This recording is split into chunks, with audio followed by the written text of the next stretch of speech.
Did you know that right now, there's a 22-year-old who figured out how to turn your trash into gasoline? I have created Plastiline, a gasoline alternative made from plastic waste. And after he went viral, he disappeared off the internet saying he was under attack. Alright, listen everybody, I can't go into too much detail, but there is some very, very odd stuff going on. I'm certainly under attack. Every single minute, one garbage truck full of plastic gets dumped into the ocean. That's 8 million tons of plastic waste choking our seas every year. But what if I told you that the same plastic choking the planet could fuel your car tomorrow morning? That's what Julian Brown discovered. And what happened next might make you question everything you thought you knew about who really controls energy in this world. By the end of this video, you'll understand why some people believe his invention was dangerous enough to make him vanish. And today, we are about to make history. Are you guys ready?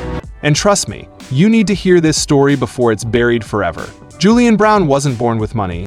He didn't have scientists working for him or some fancy lab funded by billionaires. He was just a regular kid from Tennessee who moved to Atlanta with nothing but a wild idea and guts that most people don't have. When Julian was 5 years old, he looked his mom in the eyes and said something most parents would brush off. He said, "Mom, I'm gonna create something that changes the world." Most kids say stuff like that and forget it by next week. Julian never forgot. That promise became his entire life. Fast forward to high school. While everyone else was worried about prom and basketball, Julian was learning how to weld. Not because it was cool, but because he had discovered something that completely blew his mind. Plastic is made from crude oil. So if it came from oil, that means it can go back to being oil, back to being fuel. He thought, if no one else is doing this, then I will. So, at 17 years old, he taught himself everything. No college degree, no fancy university, just YouTube videos, a lot of painful burns, and endless trial and error.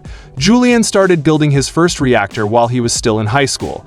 A reactor is basically a machine that heats plastic to crazy high temperatures without any oxygen, breaking it down into vapor. Then that vapor cools down and turns into liquid fuel, real fuel, gasoline, diesel, even jet fuel. He welded together old metal drums and spare parts, hooked up some solar panels to power the whole thing, and named it Plastiline. That name stuck, and so did his dream. But here's what makes this story different. This wasn't a school project. This wasn't something Julian did for a grade and moved on. After high school, he didn't go to college like everyone expected. He didn't get some normal 9-to-5 job. Instead, he started a handyman business just to pay the bills while he kept building his machine in secret. I have brought with me Plastidiesel, a diesel alternative made from plastic waste that has just passed and has been scientifically proven to be cleaner than pump diesel. There we are! First ever right here! It works! For 3 straight years, Julian worked on Plastiline alone, pouring every dollar he made into parts, equipment, and research. Nobody was watching. Nobody cared. He was just another young guy with a big dream, working in complete silence. Then everything changed in early 2024. Julian started posting videos on TikTok and Instagram showing his machine actually working. He'd pour plastic bottles into his reactor, fire it up, and a few hours later, he'd pull out real liquid fuel in a jar. He'd start up trucks with it. He'd show how clean it burned compared to regular diesel. People couldn't believe what they were seeing. The videos went absolutely viral. We're talking millions and millions of views. Millions of people watching this young black man from Atlanta do something that billion-dollar oil companies said couldn't be done.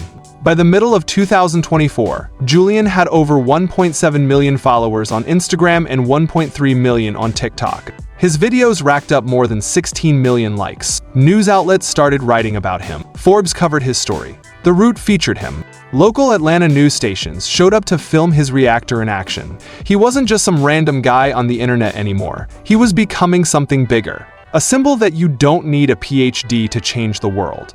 A symbol that black innovators are out here doing incredible things. A symbol that maybe, just maybe, we actually can solve the plastic crisis and the energy crisis at the same time.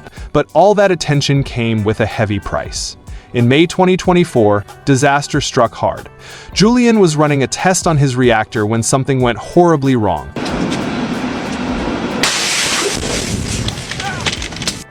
There was a massive explosion. Flames everywhere, smoke filling the air. When everything cleared, Julian was on the ground with second-degree burns hovering his ankles and feet. He was rushed to the hospital and needed burn surgery immediately. Doctors told him how lucky he was to even be alive. Most people would have quit right there, packed everything up, called it quits, said it wasn't worth it, but not Julian. He saw it as a brutal lesson. He admitted he'd been moving way too fast, trying to impress people online, trying to keep up with all the hype and attention. He learned the hard way that in science, slow and steady actually wins the race. I go through this explosion. It all starts with this right here. This is the distiller. The thing I use to turn my plastic crude oil, this dark liquid, into individual fractions of gasoline, diesel, jet fuel, etc. My distiller was meant to be a vacuum distiller. That means that pressure is constantly being sucked from it. It operates under negative pressure. I, however, ran this distiller without putting the vacuum pump on. Those vapors started to build in the distillation chamber. I went to open up the collection port to collect my gasoline out, and that's when the pressure of all those vapors jetted out like you see here. It was aimed right at my feet. Complete state of recovery. So I know exactly what I did wrong. All I had to do was either put my distiller under vacuum, or I could have just had any type of port that was open to the atmosphere to keep the distiller under atmospheric pressure so no pressures could build. So it was a rookie mistake. I learned a lot. And of course, I need to wear safety protective gear. Rushing gets you hurt. Or worse, it gets you killed. While he was recovering from those burns, he ran into another major problem. He needed a new place to work. The explosion had made his old location completely unsafe. He had to find new land, somewhere far away where he could rebuild from scratch. He found a spot, but it was 4 hours away from his home in Atlanta. 4 hours, one way. That means every single time Julian wanted to work on his machine, he had to drive 8 hours round trip. Think about that for a second. 8 hours of driving just to work on a dream. But he did it. Week after week, month after month. That's not just commitment. That's someone who truly believes in what they're doing down to their core. By late 2024, Julian's sacrifice and hard work started paying off in a massive way. He got accepted into the 776 Foundation Climate Fellowship, a program created by Alexis Ohanian, the co-founder of Reddit and husband of tennis legend Serena Williams. This wasn't some small-time local grant. This was a $100,000 spread over 2 years to keep building, keep innovating, keep pushing the boundaries. Only 20 young people in the entire world get selected for this fellowship every year. Julian was one of them, a kid who taught himself everything, who had zero formal education in engineering or chemistry, was now being backed by one of the biggest names in tech. It was validation. Real proof that his idea wasn't just some viral internet gimmick. It was legitimate. It was real. It was possible. Julian kept building. By early 2025, he was working on his 5th version of the plastiline reactor, which he called the Mark V. Each new version was better than the one before. Cleaner fuel, more efficient process, safer operation. He even took samples of his diesel to a professional fuel testing lab in Washington called ASAP Labs. The scientists there were absolutely shocked by what they found. The fuel Julian made from plastic bottles actually burned cleaner than regular diesel from gas station. Cleaner. Let that sink in for a moment. That's not supposed to be possible, but it happened. Julian had hard scientific proof that his invention actually worked. This wasn't just hype anymore. This was science. He started doing public demonstrations to show the world what he'd created. In June 2025, he posted a video showing his reactor producing fuel in real time. Millions of people watched. Then, in October 2025, over 1,000 people showed up at a location in Atlanta to watch Julian pour plastiline into a 23 Dodge Scat Pack and actually drive it around. The car ran perfectly. Zero problems. Zero engine damage. Just plastic waste that was headed for a landfill, now powering a car. It was a moment that should have been celebrated everywhere. A young black inventor proving that we can turn our biggest pollution nightmare into a real solution. But that's not what happened next. Not even close. On June 14, 2025, Julian posted a video that made a lot of people seriously nervous. He was outside at night, filming the sky above him. A helicopter was circling directly overhead. Not a news helicopter, not a police chopper, just a dark, unmarked helicopter hovering in the middle of nowhere, shining a bright spotlight directly down on him. Julian captioned the video, saying he was being followed. I've not seen my stories on Instagram. 2 nights ago, I was sleeping in Alabama where I work with my reactor, and there was a helicopter that flew really low and had a spotlight at 10 o'clock at night. Flew over me, shined the spotlight right into my windshield, then flew away, came back, did it again, came back, did it again, came back and did it again. It came 5 times, and this helicopter was flying so low I could feel the blades in my body.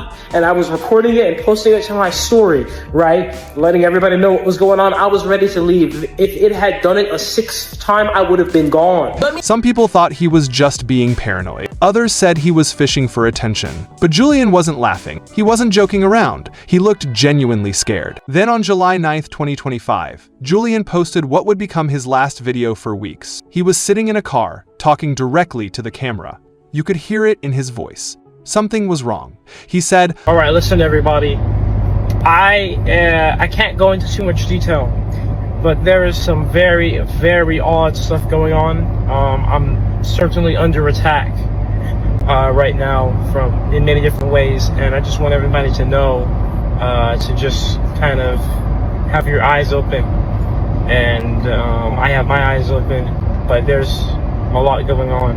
So I'm still working. I'm still building. Nothing's gonna stop that. But I'm just telling you guys right now,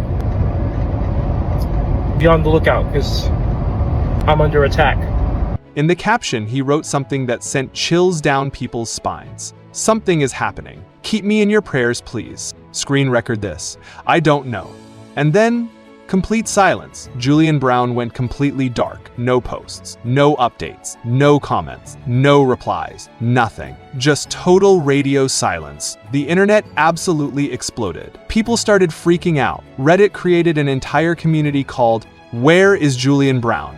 On Twitter, posts about him got millions and millions of views. People were tagging the FBI, tagging news outlets, demanding answers. Wild theories started flying everywhere. Some people said he was kidnapped by big oil companies who saw him as a serious threat to their profits. Others claimed the government silenced him because his invention could completely destroy the fossil fuel industry. Some people even pointed to the long, dark history of black inventors being erased, stolen from, silenced, or worse. People were genuinely terrified that Julian had become another name on that horrible list. For 3 straight weeks, nobody heard a single word from him. His mom, Nia Brown, stayed completely quiet at first. But as the rumors got crazier and crazier, she finally spoke to the Daily Mail on July 28, 2025. She said, "I can confirm Julian is safe, but in the best interest of his security. I'm not able to provide any more information. Safe, but hiding." That's what it sounded like. The Atlanta Police Department confirmed they weren't investigating any missing person case with his name attached. No official police reports, no FBI involvement. Technically speaking, Julian wasn't officially missing, but he also wasn't there. He was gone. A lot of people didn't buy that explanation. They thought something much darker was happening behind the scenes. Why would a 22-year-old inventor with almost 2 million followers just suddenly disappear? Why would his own mother refuse to say where he was or what was happening? What kind of danger was he facing that required complete and total silence? And why, out of all the inventors and scientists working on plastic recycling around the world, was Julian the one who had to go into hiding? Here's the uncomfortable truth that needs to be said. Julian's invention, while absolutely amazing, isn't entirely brand new. The actual process he uses, called pyrolysis, has been around for decades. Scientists all over the world have studied it. There are even companies in places like Japan and India that sell small pyrolysis machines. So why isn't everyone doing this? Because it's expensive. It takes a massive amount of energy to run, and in most cases, it creates toxic byproducts that are just as harmful as the original plastic waste. Critics say Julian's version, while super impressive for someone who taught himself everything, isn't scalable yet. It might work perfectly in a backyard setting, but not on an industrial level that could actually make a real dent in the problem. Not yet anyway. But that's exactly what makes Julian's story so incredibly powerful. He's not standing up there claiming to have all the answers figured out. He's not saying plastiline is going to single-handedly save the entire world tomorrow morning. What he is saying is this: we've been told over and over again that plastic recycling doesn't work because it's not profitable enough for companies to care. But what if we completely stopped seeing plastic as worthless trash and started seeing it as trapped energy waiting to be released? What if instead of shipping our plastic waste to poor countries on the other side of the world or dumping it straight into the ocean, we turned it into fuel right here in our own communities? That's the vision Julian is fighting for. And it's a vision that absolutely terrifies a lot of very powerful people who profit from things staying exactly the way they are. Think about this for a second. The global oil industry is worth over $4 trillion. 4 trillion. That's more money than most entire countries make in a full year. If someone actually figured out how to make fuel from plastic waste cheaply and efficiently on a large scale, it would flip everything upside down. Gas stations could become plastic recycling centers. Cities could power their own buses and garbage trucks with their own trash. The whole system would be turned completely on its head. And the people who currently profit from the way things are set up, they'd lose big, really big. Now, there's absolutely no solid proof that Julian was specifically targeted by oil companies or the government. None. But the fact that so many people believe it's possible says something important about our world. It says we've seen this exact story play out before. We've watched brilliant minds get silenced. We've seen game-changing inventions mysteriously disappear. We've watched people who dared to challenge trillion-dollar industries pay a serious price. And when a young black man with no money, no powerful connections, and no backup suddenly vanishes right after creating something that could shake up one of the most powerful industries on Earth, people get suspicious. And they have every right to be.